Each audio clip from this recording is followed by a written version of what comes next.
Good morning everyone, welcome back to my channel, welcome to a new blog. আশা করি সকলে তোমরা খুব ভালো আছো। আর এখন ঘড়িতে বাজে সকাল 10:20 আর এই জাস্ট আমি এসেছি বাবার বাড়িতে কলকাতায়। সকালবেলা মোটামুটি ওই 8:30 নাগাদ বেরিয়েছি আর বেশ ফাঁকায় ফাঁকাই চলে এসেছি। আর সে মানে যেহেতু আজকে হচ্ছে আমাদের ভাই ফোঁটা, আমাদের তো প্রতিপদে ফোঁটা হয়, তাই জন্য আমাদের আজকে ভাই ফোঁটা, মানে অমাবস্যা ছাড়লে তারপর প্রতিপদ শুরু হচ্ছে। তো ওই 4:30 5টা ওরকম হয়তো। তো আমাদের সন্ধ্যেবেলায় আমরা ফোঁটাটা দিই। তো আমি আর বেবি এসেছি, এই যে মাম্মা ফ্রেশ হয়ে গেছে আর কাকার থেকে খেলনাপত্র নিয়েছে। তো যাই হোক, আর কি বলে যে বেবি পাপা আসেনি, কারণ বেবি পাপার আজকে নাইট ডিউটি আছে, ওই বছর আসতে পারলো না। কারণ হচ্ছে বোনের থেকে ফোঁটাটা এই বছর আর কি নিতে পারবে না, কারণ ডিউটিটা চেঞ্জ করতে পারলো না। তো যাই হোক, এখন ব্রেকফাস্ট করবো, আগে ফ্রেশ হই। আর মামামকে একটু অল্প করে খাইয়ে নিয়ে এসেছি, আর এখন আমরা হচ্ছে খাওয়া দাওয়া করবো। তো চলো পরে কথা বলছি তোমাদের সাথে। অরেঞ্জ কালারের ওটা কি?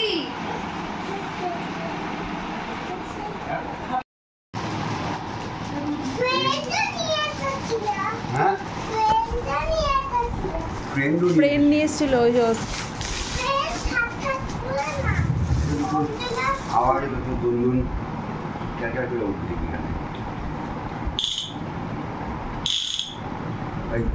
এখানে আঙুল দিলে এই যে এইখানে আসো আসো আসো আসো, ধরো এখানে হাত দাও, এই আঙুলটা বার করো, হ্যাঁ হ্যাঁ হ্যাঁ দাও, চাপ দাও, চাপ দাও, এই যে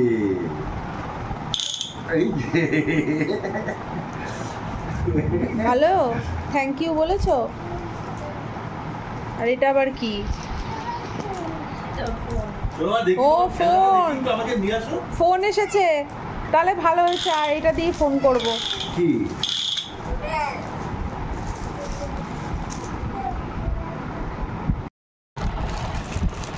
এটা আর একটু মানে পরে পারবে, তাই না? হ্যাঁ, এখনো পারবে না। হ্যাঁ খুব পারবে, দিদি আর পাই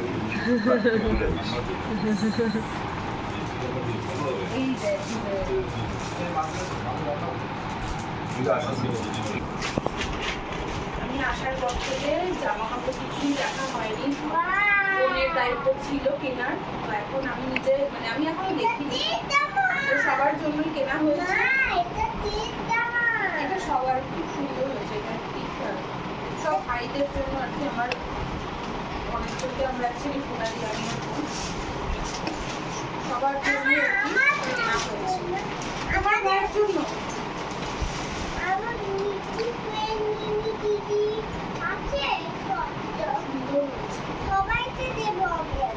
এইগুলো কার কোনটা মানে জানি না, জাস্ট আমি জিনিসগুলো দেখছি।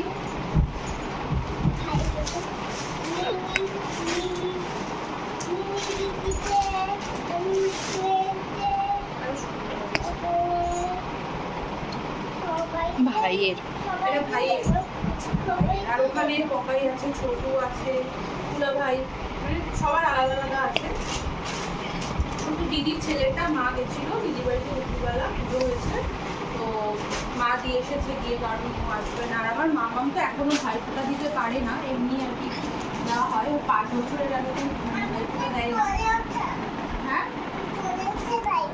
ও বলেছে ওর মিমিকে ভাইফোঁটা দেবে। ওই শাড়ি পরে রেডি হয়ে গেছি, আর শাড়ি পরবো না ভেবেছিলাম। তো যাই হোক, সবাই মিলে বলছে শাড়ি পরতে, তো আমি এই শাড়িটা নিয়ে এসেছিলাম এই পুজোতে, যেটা নিয়ে এসেছিলাম, মানে নিয়েছিলাম আর কি। আর এই যে আমার মাম্মামও রেডি হয়ে গেছে। কি হলো? হ্যাঁ, মাম্মাম পরে নিয়েছে প্রিন্সেস গাউন, আর আমি পরেছি যে বেবির পাপা যেটা দিয়েছিল ওই শাড়িটায়, আর বোনও শাড়ি পরেছে এই যে। আর একটু পরে ফোঁটা দেবো, সব ভাইরা আসবে তারপর। আর মাম্মাম এখন দেখো না খেলা করছে।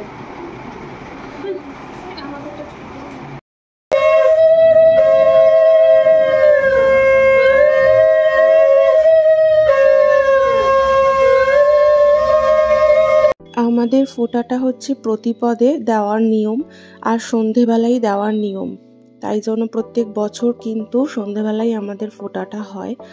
আর আমাদের বাড়ির ফোটার আয়োজন প্রচুর বড় করে হতো, এখন যত দিন যাচ্ছে ছোট হয়ে গেছে, কারণ বুঝতেই পারছো চাকরি সূত্রে সবাই হয়তো মানে কাছাকাছি থাকে না।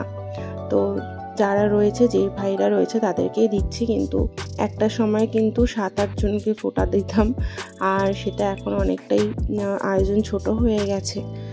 তো সময়ের সাথে সাথে তো অনেক কিছু চেঞ্জ হয়ে যায়, তো সেগুলোকে মেনে নিতে হয়, কিছু করার নেই।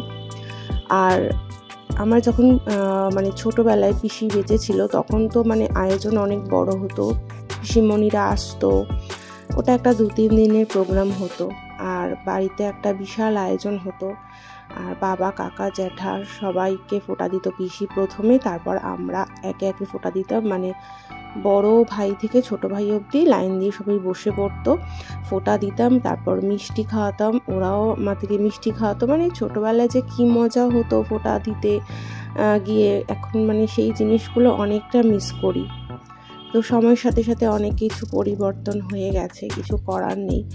তো এই যে মাম্মাম বসে পড়েছে, ফোঁটাটা ও আর কি প্রথম দেখছে যে জিনিসটা কি, এর আগেও দেখেছে কিন্তু অতটা তো বুঝতো না, আর এখন দেখেও এত মজা পাচ্ছে যে কি বলবো। তো যাই হোক, ভাইদের সবার জন্যই আর কি গিফট এনেছিলাম, ফোটার পরে দিয়ে দিয়েছি, আর আমাদেরও আর কি ভাইরা গিফট দিয়েছে। আর এখন আমার পরে হচ্ছে বোন দিচ্ছে।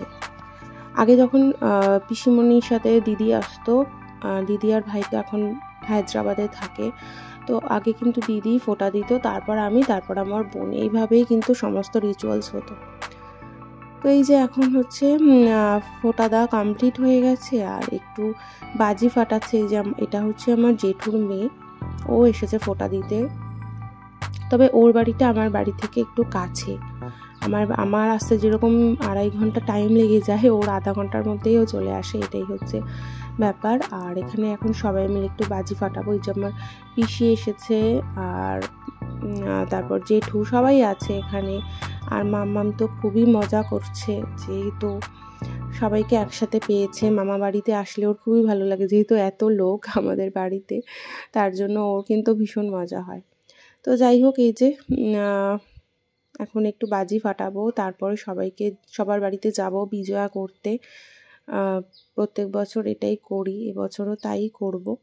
তো চলো, আজকের ভিডিওটা এই অবধি রাখছি। তোমাদের যদি কোনো কিছু ভালো লেগে থাকে অবশ্যই একটা লাইক করে দিও, কমেন্ট করে দিও। আর যারা এখন আমার চ্যানেলটাকে সাবস্ক্রাইব করোনি, প্লিজ আমার চ্যানেলটাকে সাবস্ক্রাইব করে আমার পাশে থেকো, যাতে আমি আরও সুন্দর সুন্দর ভিডিও তোমাদের জন্য আনতে পারি। তো চলো, আজকের ভিডিওটা এই অবধি থাক। সবাই ভালো থেকো, সুস্থ থেকো, আর হ্যাঁ, সবাই খুব সাবধানে দীপাবলি কাটিও। সবাইকে আরও একবার শুভ দীপাবলির অনেক অনেক শুভেচ্ছা। তো চলো, টাটা।